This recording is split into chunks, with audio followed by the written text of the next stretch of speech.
All praise to the Most High, AHAYAH, and to his son, AHAYAH'S, Messiah, AHAYAH. This is Brother Holly here with the first Spirit of Truth broadcast here on the AHAYAH'S channel, as well as the House of AHAYAH channel, on this set-apart Sabbath day.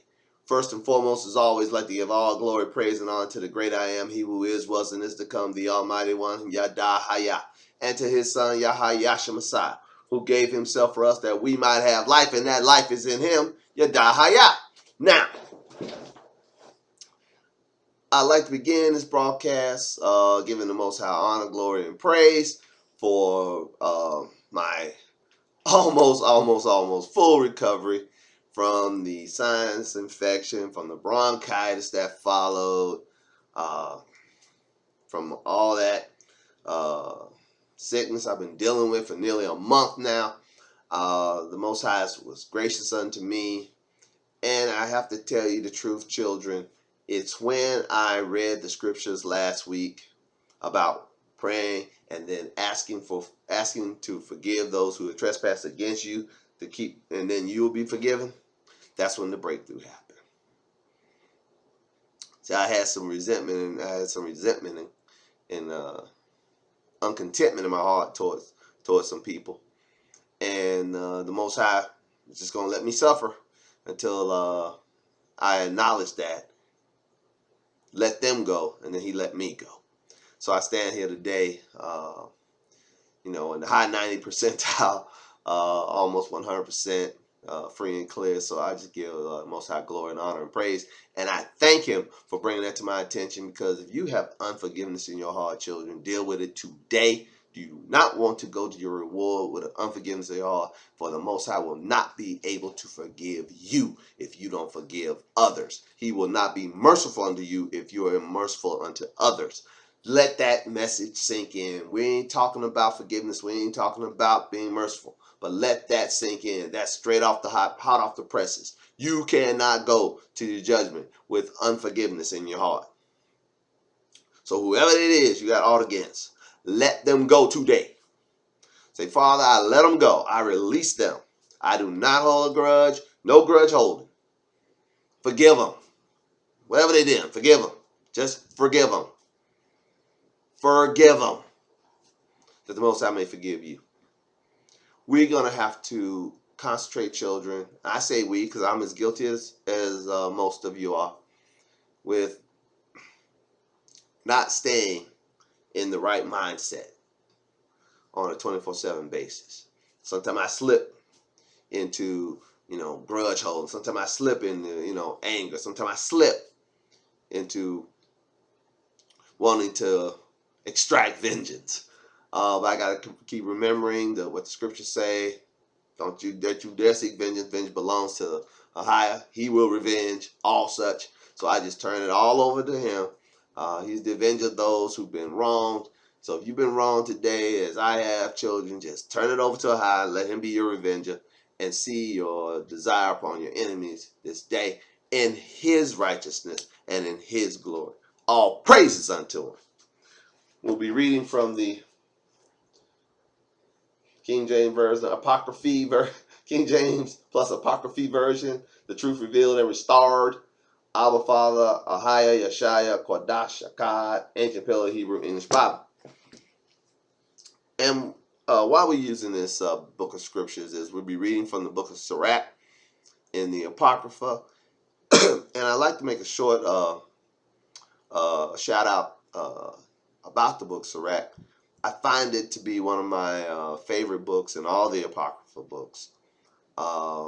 It is a very thorough book. It touches on a lot of subjects. It goes into detail, gives you a lot of backdrop on how the Most High think about things, how he sees things, how he really thinks about sinners. It backs up a lot of the theology, for lack of a better term, found in the New Testament.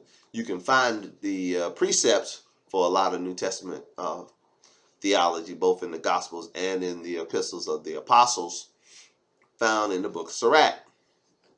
And what we're going to look at today, we will be referencing some of the things the Messiah said that were in line with what is said here in Sirach in the Gospels.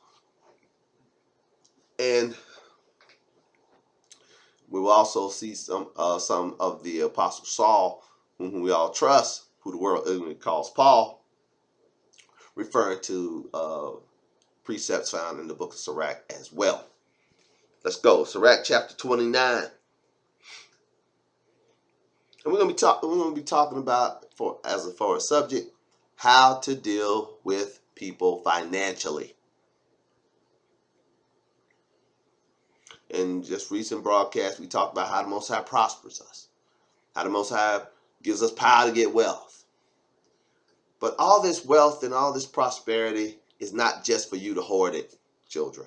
The Most High blesses you that you might be a blessing. The Most High blesses me that I might be a blessing. And we're going to read that. We're going to read how we should act toward our neighbor, how we should act toward our brother or sister in need, how we should act toward the poor. From in the book of Sirach. And you're probably saying to yourself, brother, how I know I should give to the poor. But we really need to emphasize it. For by giving to the poor, by just doing almsgiving, the Messiah said everything will be clean unto you. Wow. The Messiah said that you're laying up treasures in heaven. And the Messiah said something so important, so crystalline clear. For where your treasure is, that will your heart be also. Some of us are faking the funk. We don't think about laying up treasure in heaven near as much as we think about laying up treasure on the earth. Be honest with yourself. How mindful are you of your heavenly account? Do you seek to make deposits in your heavenly account? I'm going to help you today. I'm going to encourage you today to do so. For where your treasure is, that's where your heart is. And you will see a shift in your life, child. A shift until the wealthy place. A shift until the blessings of AHAYAH. When you start acting in accordance to his way. Then everything will be made clean unto you. Let's read. The book of Sirach, chapter 29, start at verse 1. He that is merciful will lend unto his neighbor, and he that strengtheneth his hand keeps the commandments. Will you highlight? It's a sign of you being merciful. And I said earlier, if you're not merciful, you won't receive any mercy. I didn't say that. The Messiah said it, to be precise. He said, blessed are the merciful, for they shall receive mercy. And you're being merciful, according to the scriptures, if you give in to people in their time of need. Let's read it again. Sirach chapter 29, verse 1. He that is merciful will lend unto his neighbor, and he that strengtheneth his hand keepeth the commandments. Lend to thy neighbor in time of his need, verse 2, and pay thou thy neighbor again in due season. So here's a commandment from the scriptures for both parties. It's telling the one in need, or telling the one who has the provision to give to the one in need, and then it tells the one who was in need, who received the provision, to pay it back in due season. And you're going to see why in a moment, why that's so important. And you're going to see why, as I said earlier, I like the way the book of Sirach explains things. It's very thorough.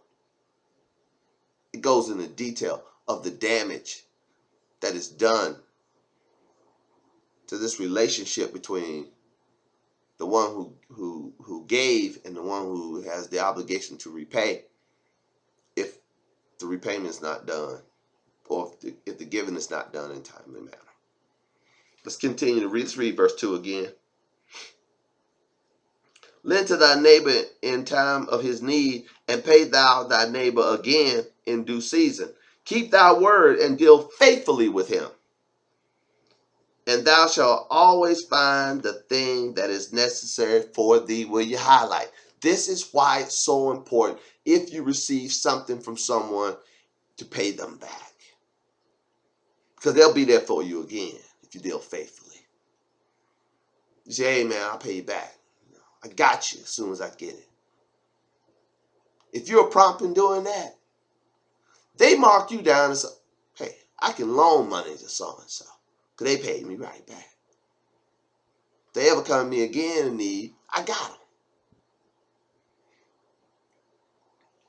I told somebody recently, yesterday, if you're out there, sweetheart, how you doing? Yes, I do love you. I told this young woman recently. She said, I need a counsel. And I said to her, hey, I'm here for you. I got you back. You ever need information? I got you. I got you. Whatever, I got you. Why? Because I'm confident that she will repay.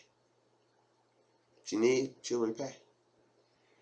And there are people out there who I've helped in time of their need. I don't expect nothing back from them. The Messiah told us to lend and expect nothing in return, to keep you from holding that grudge. But that doesn't relieve them of a responsibility to pay you back when they're good. We're reading that responsibility right now. Let's read it again. Sirach chapter 29, verse 3. Keep thy word and deal faithfully with him, and thou shalt always find the thing that is necessary for thee. Many, when a thing was lent them, reckon it to be found. See, that's how you act. See, that's how you act. So, I found this. Wow. I'll read it again. Many, Sirach chapter 29, verse 4, many, when a thing was lent them, reckon it to be found, and put them to trouble that helped them. Wow. You just became a pain in the neck to those who helped you. You like, what money? Wow. You went all Debo on them. What money? Wow. Verse 5, till he have received, he will kiss a man's hand, and for his neighbor's money he will speak submissively. But when he should repay, he will prolong the time and return words of grief and complain of the time. Man, things hard out here. Blah, blah, blah. You'll do anything to get the money. Once you got it, man, it'd be like trying to pull teeth to get it back. Man. Do not err in this way, my beloved brethren. Don't be this person. Don't be this person, brother. Don't be this person, sister. Because you burn bridges with people when you do. You're told not to deal this way, one with another. I'll read it again.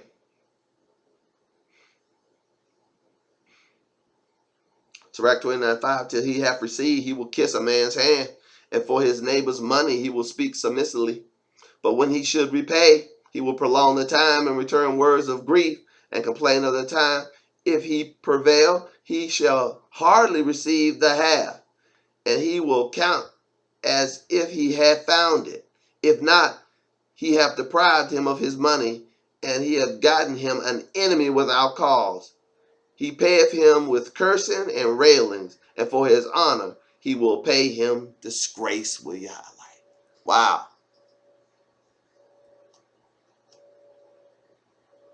You've gotten you an enemy without cause. You had somebody who was your friend until you defrauded them. They helped you when you had need, and you bit their hand. So I don't owe you nothing. Wow.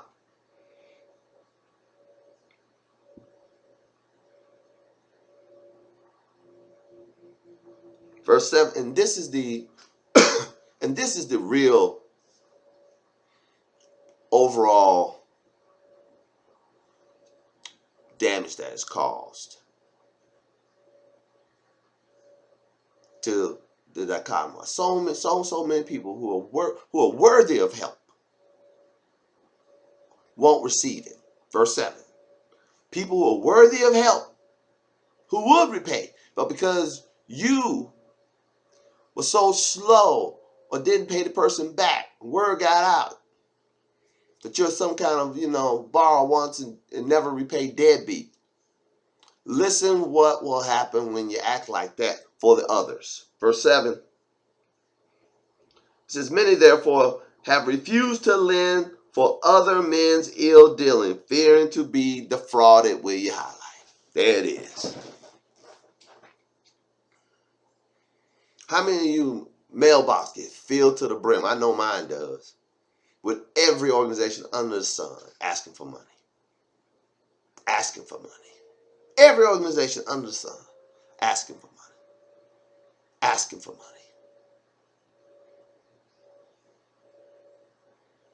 Do I give everybody money? No. No. Because some of these organizations, if you did a background check on them, sometimes 50, 60, 70% of the money goes to administrative costs. And only 30% of your gift actually goes out the door. 20% sometimes.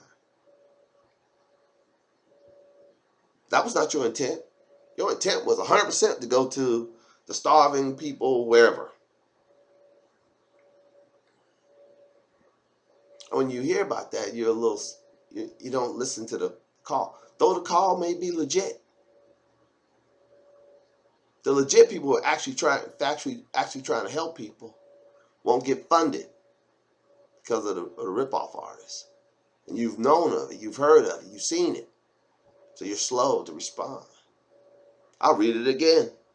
This is the problem we have with defrauding one another. This is the crux of the matter. There are people starving all over the world. Other people could help them, but they're slow to do it because they don't want to be defrauded. Let's read it. Sirach 29:7 again. Many therefore have refused to lend for other men's ill dealings, fearing to be defrauded. Verse 8. Yet have thou patience with a man in poor estate, and delay not to show him mercy. You're going to have to just fight through that. Did not the Apostle Paul, in whom we all trust, say, well, it's better that you just be defrauded? He said, would you not just take being defrauded? Sometimes you just got to swallow hard, bite your lip, and give. Show the mercy. I'll read it again. Yet have thou patience with a man in poor estate, and delay not to show him mercy.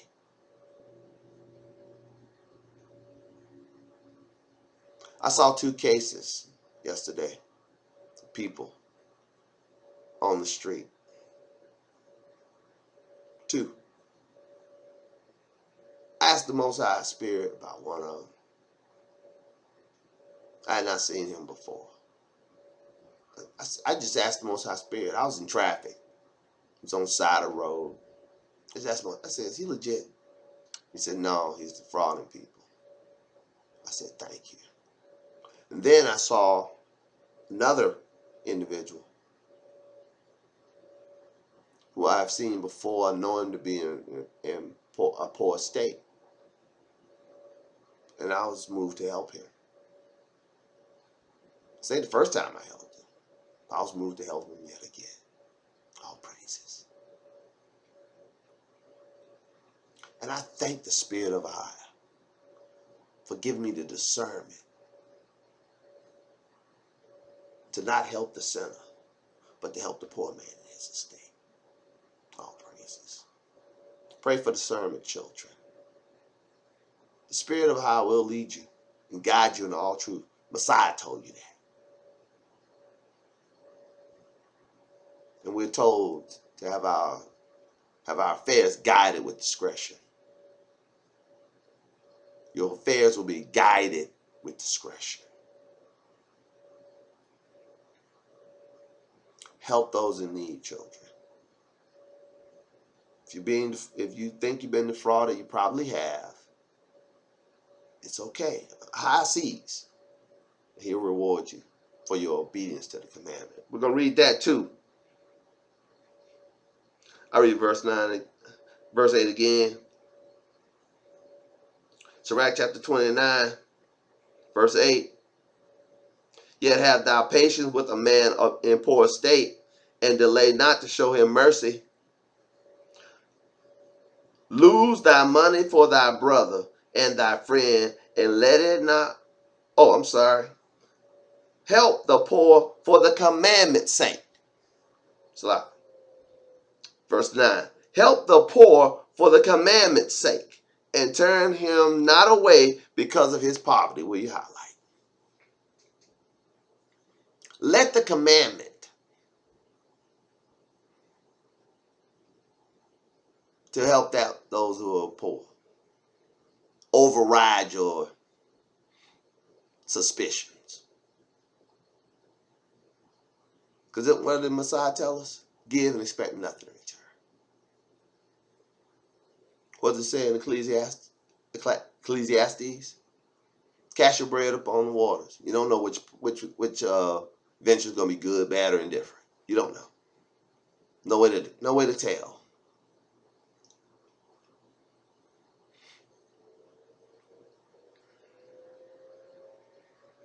Help the poor for the commandment's sake. I'll read it again.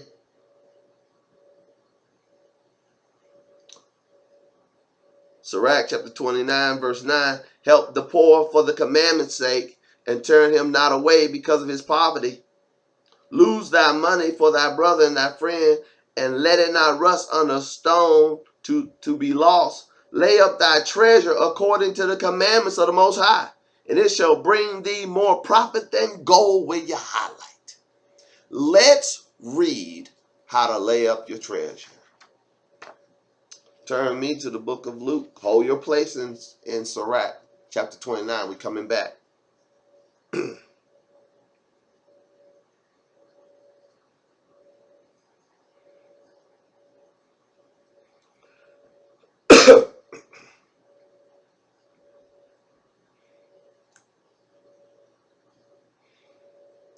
Turn me to the book of Luke chapter 12. Let's start reading at verse 31. Very familiar verse to you, especially if you came out of Constantine Christianity. But they didn't read all of it, obviously. So some of it will be very familiar. Some of it will be like, huh? Luke chapter 12, verse 31. But rather seek ye the kingdom of Abba, and all these things shall be added unto you. Fear not, little flock, for it is your Father's good pleasure to give you the kingdom. Sell that which you have and give alms. See, they always stopped. At least at the tithe taking, pork chop eating, Sunday go to meeting churches that I went to. It was the Father's good pleasure to give us the kingdom. We're to seek the kingdom. Everything he added to us, and it was the Father's good pleasure to give it to us. Full stop. It never went on and read the next verse. But let's keep it in context. Let's keep reading. Luke chapter 12, verse 31 again. But rather seek ye the kingdom of Abba, and all these things shall be added unto you. Fear not, little flock, for it is your Father's good pleasure to give unto you the kingdom. Sell that which you have and give alms. Provide yourselves bags which wax not old, a treasure in the heavens that faileth not, where no thief approaches, neither moth corrupt. Will you highlight? Here is the kicker. Verse 34. For where your treasure is, there will your heart be also. Will you also highlight that? If all your building, your estate planning is here, that's where your heart is as well. You're going to be bankrupt if you make the kingdom at all. But when you give to the poor, for the commandment's sake, give to the poor. You are putting deposits into your heavenly treasury where a thief can't steal it, moth won't corrupt it, and you are setting your affections, your mind, your heart on things above, not things on the earth. Hold your place here in Luke. We're going to read it again, but flip over. Hold your place in Sirach 29. Hold your place here in Luke 12. Flip over to Colossians chapter 3. All praises. Colossians chapter 3, verse 1. Let's read. If ye then be risen with AHAYAH'S, seek those things which are above, where AHAYAH'S sitteth on the right hand of Abba. Set your affections on things above, not on things of the earth. Why? Why, Brother Saul? For you are dead, and your life is hid with AHAYAH'S in Allahayah. When AHAYAH'S, who is our life, shall appear, then we shall also appear with him in glory with Yahweh. If you be risen with him, seek those things which are above.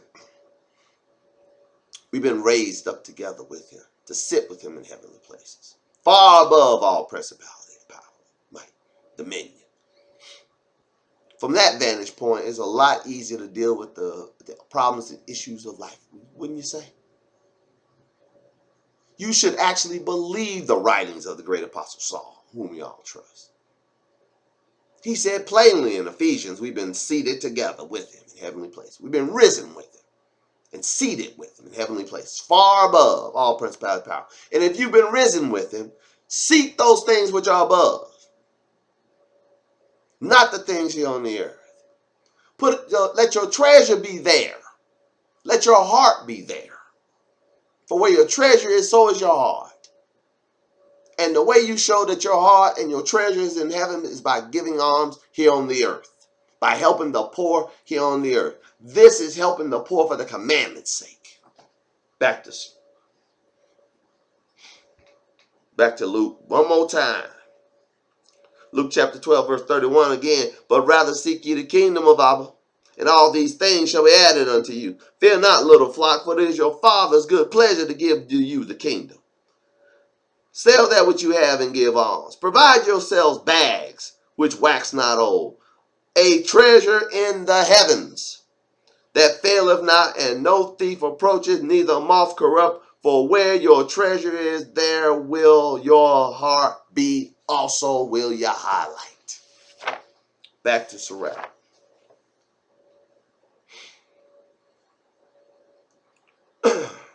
Sirach 29:11 again. Lay up thy treasure according to the commandments of the Most High, and it shall bring thee more profit than gold. Will you highlight? Forgive me, brothers. I need a sip.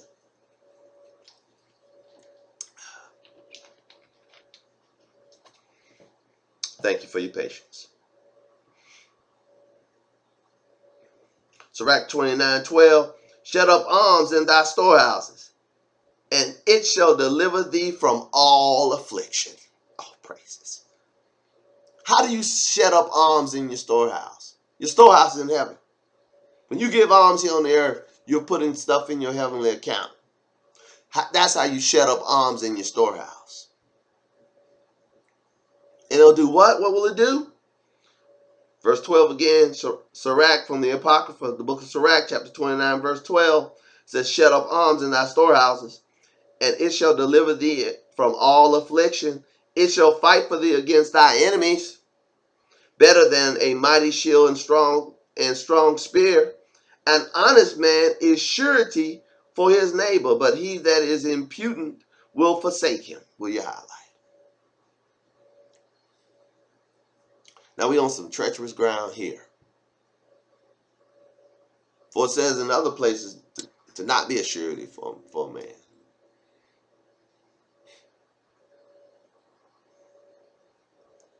You can and you can't.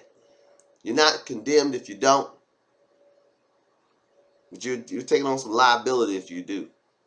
What I mean by being co-signing for somebody. We're told in Proverbs, don't co-sign. It says here that an honest man will do it. Will co-sign. Let's read it. Sirach 29:14. An honest man is surety for his neighbor, but he that is impudent will forsake him. Forget not the friendship of thy surety. Now when someone, here, like it was earlier in this same chapter, it tells both parties how to behave. Back if you're an honest man, back your friend up, co-sign.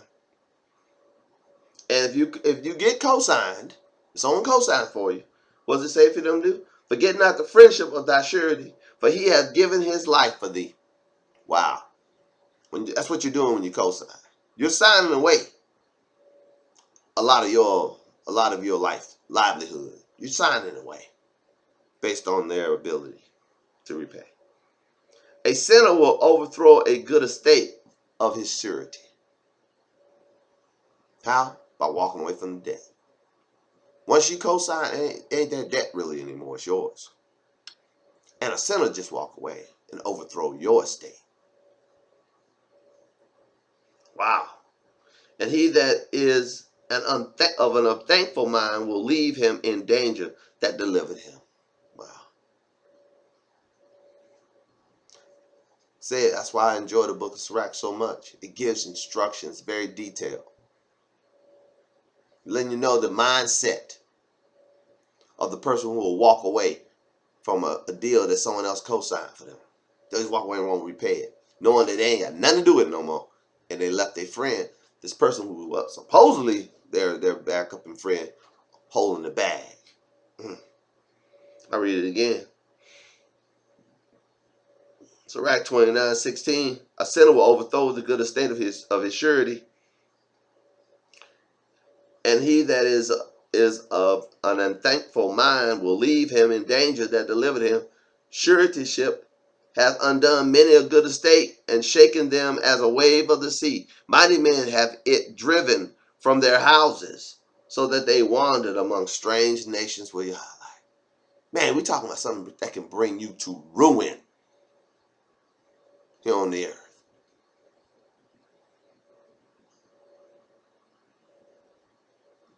This something can bring you to ruin. You just become a vagabond. Wow. That's why I say, scripture are two minds about it. Warns you against it. Says you're a good man if you do it. And they better be good to their word to repay the debt, not leave you holding the bag. So it's a very dangerous thing, co-signing for somebody. Brother Holler won't do it. I won't co-sign for no one. For the very reasons being described here. I'll just loan it to you if it's in my ability. We're going to read that in a minute. Thank you for your patience. Sirach chapter 29, verse 18. Suretyship have undone many a good estate, and shaketh them as a wave of sea. Mighty men have it driven from their houses, so that they wandered among strange nations. A wicked man transgressing the commandments of the Savior shall fall into suretyship. And he that undertaketh and followeth other men's business for gain shall fall into suits. Will you highlight?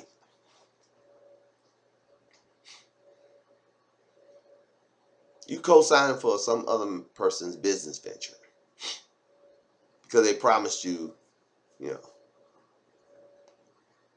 large cut, quick flip and a large cut. Be careful about that. It says here you'll fall into suits, lawsuits, not business suits, but lawsuits.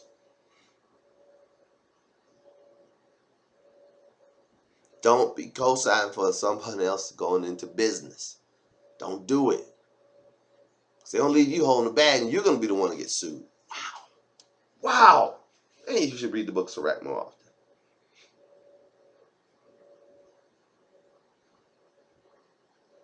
Verse 20 is what you should do instead.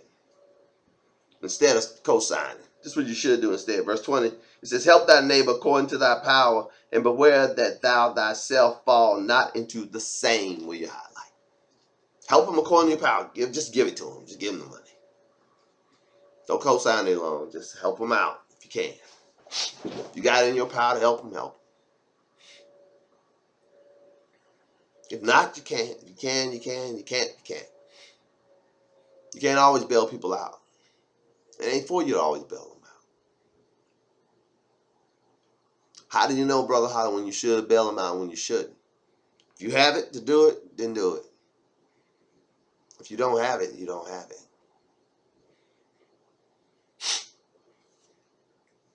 Maybe it's for somebody else to do. It's just that simple. I'll read it again. Sirach, chapter 29, verse 20. Help thy neighbor according to thy power, and beware that thou thyself fall not into the same. The chief thing for life is water and bread and clothing and a house to cover shame.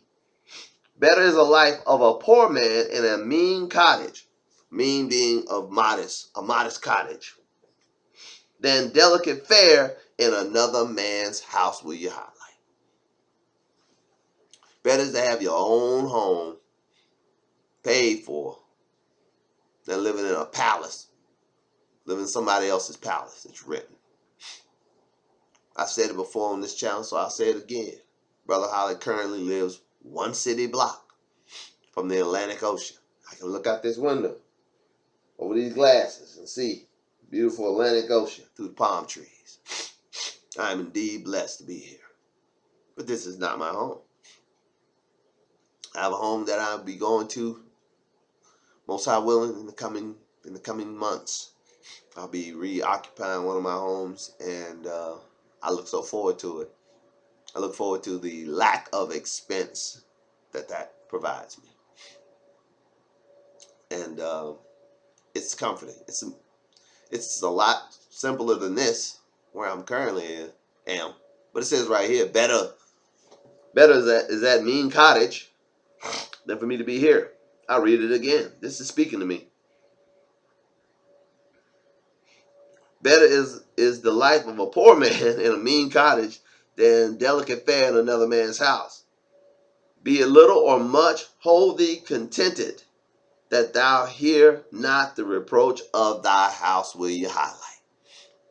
Be you have little or much, whatever you got, be content with it. Hold content. Oh, praises. Don't be greedy.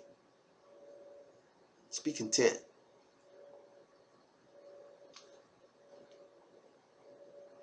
Verse 24, for it is a miserable life to go from house to house. For where thou art a stranger, thou darest not open thy mouth.